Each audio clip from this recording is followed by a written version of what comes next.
I'm starting to realize how conditioned we are into believing how limited we are. And as you start peeling those layers away and you break through those beliefs, those self-limiting thoughts and emotions, on the other side of that is where the miraculous happens. I think this is a time in history where it's not enough to know. And because of technology, we have access to so much content, and information creates awareness. And awareness is consciousness. And in an age of information, ignorance is a choice.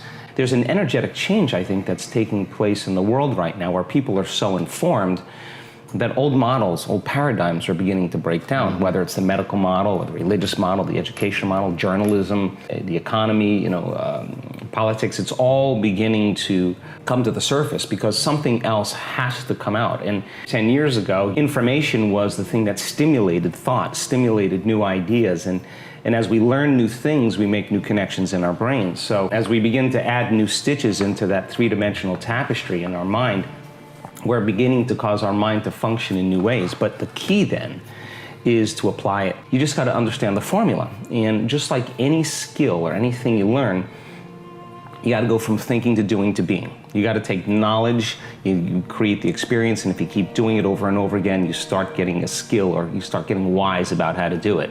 And you know that you know how to do it. In the last 10 years, we have assembled a scientific team.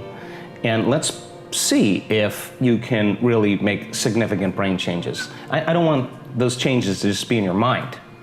I want them to be in your brain. I want to be able to see before and after pictures to say, that person has a significant change after a traumatic brain injury, or anxiety or depression, or a cyclic mood disorder, or a stroke. We want to see that there's been significant change. At the same time, let's measure your brain in real time, and let's look to see what that transformation process looks like. We gained so much knowledge about what that transformational process looks like. In other words, I can tell you without a doubt that if you're analyzing your life right now within some disturbing emotion, that 100% of the time you're going to make your brain worse.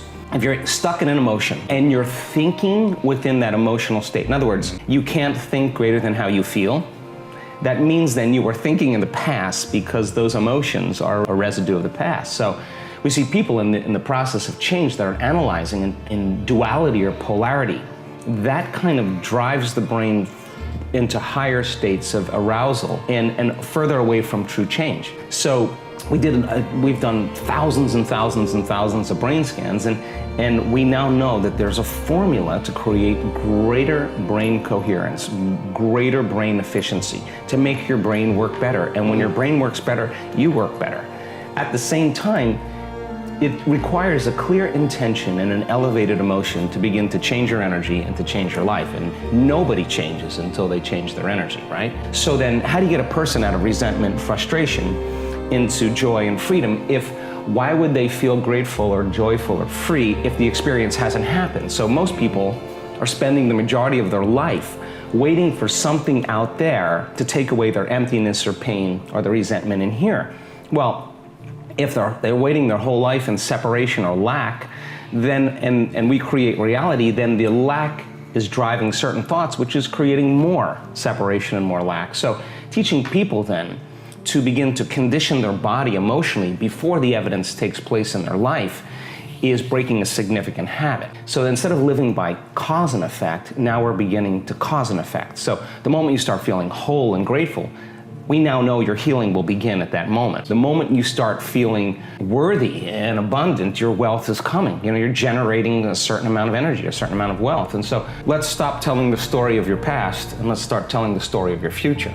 And people who aren't defined by a vision of the future, for the most part, are left with memories of the past. And your brain is a record of the past. It's an artifact of everything you've learned and experienced to this moment. So most people wake up in the morning and they start thinking about their problems. And those problems are memories that are tattooed in the brain that are associated to certain people and things at certain times and places. So the moment the person wakes up clean slate, they start thinking about their problems they're thinking in the past. If you believe your thoughts have something to do with your destiny, well, there's a possibility that your past is going to be your future. Every one of those problems has an emotion associated with it.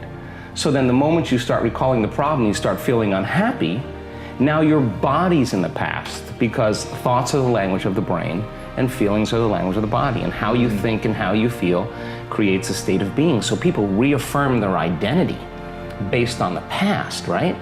And it turns out that the redundancy of doing that, conditioning only requires an image and an emotion. And most people are unconsciously conditioning their body into the familiar past, into the known.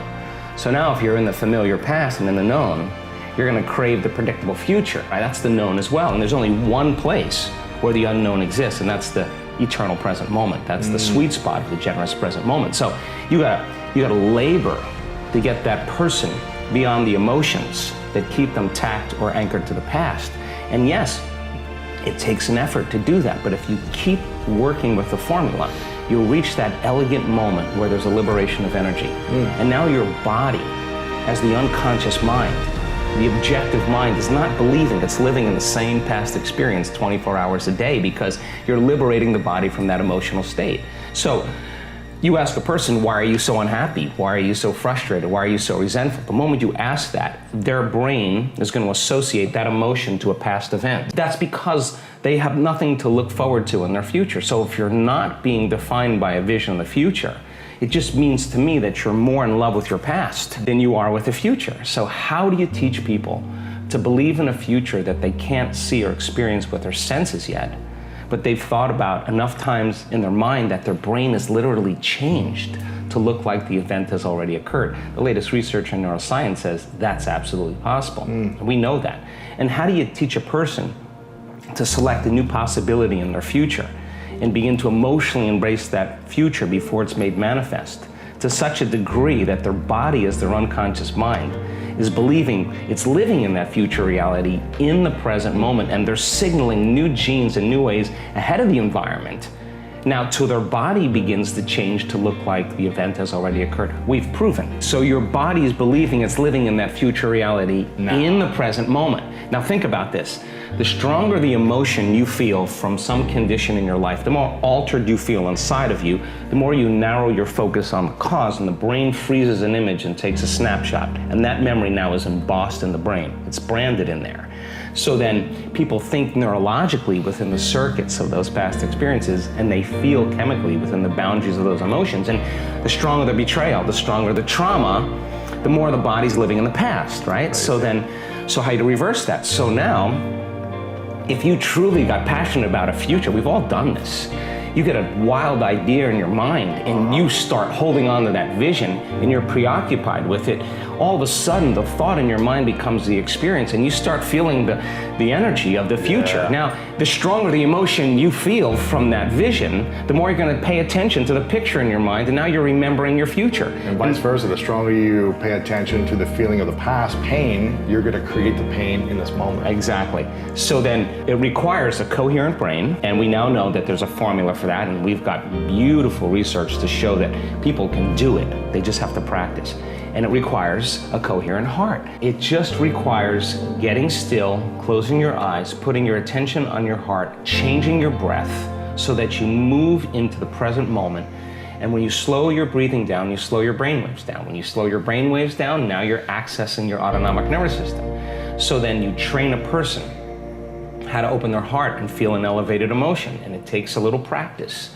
And just like a flower that takes time to bloom, trading the resentment, the frustration, or the impatience for gratitude, appreciation, and thankfulness, and you keep at it, there'll come a moment where that system switches on, and now you're feeling grateful for no reason at all. In 4 days, we now know that you can change your genetic destiny if you just practice the inner work. See people with stage 4 cancer, with Parkinson's disease, with myasthenia gravis, with lupus, with MS, with brain injuries, with rare genetic disorders, with vertigo, tinnitus, kidney failure, all kinds of health conditions, come to a week-long event, and then at the end of that event, they make significant strides in getting beyond the emotions of the past. Now think about this. The science says that the environment signals the gene, that's epigenetics. The end product of an experience in the environment is an emotion. So as long as you're living by the same emotion every single day, you're signaling the same gene in the same way. And if that gene is related to a survival emotion, a stress hormone, then you're downregulating the gene and you're creating disease. So when the person trades that emotion and really breaks free from the chains of their past, and now they're feeling an elevated emotion, well, now they're dialing down the gene for MS, and they're upregulating the gene for health and balance. And so the person, well, you'll say to them, where's the disease? Well, I'm not the same person. I'm not this. And the side effect of that is a transformation and healing. So the funny thing about it is the person who has the healing is not talking about the healing. What they're talking about is how amazing they feel. Problem is the moment you start feeling emptiness or lack, your brain is going to start to look for something outside of you to take it away. The problem is that normally the stimulation that's created from those outer things give the body a rush, and so the receptor sites in the cells recalibrate. So you need more the next time to turn it on.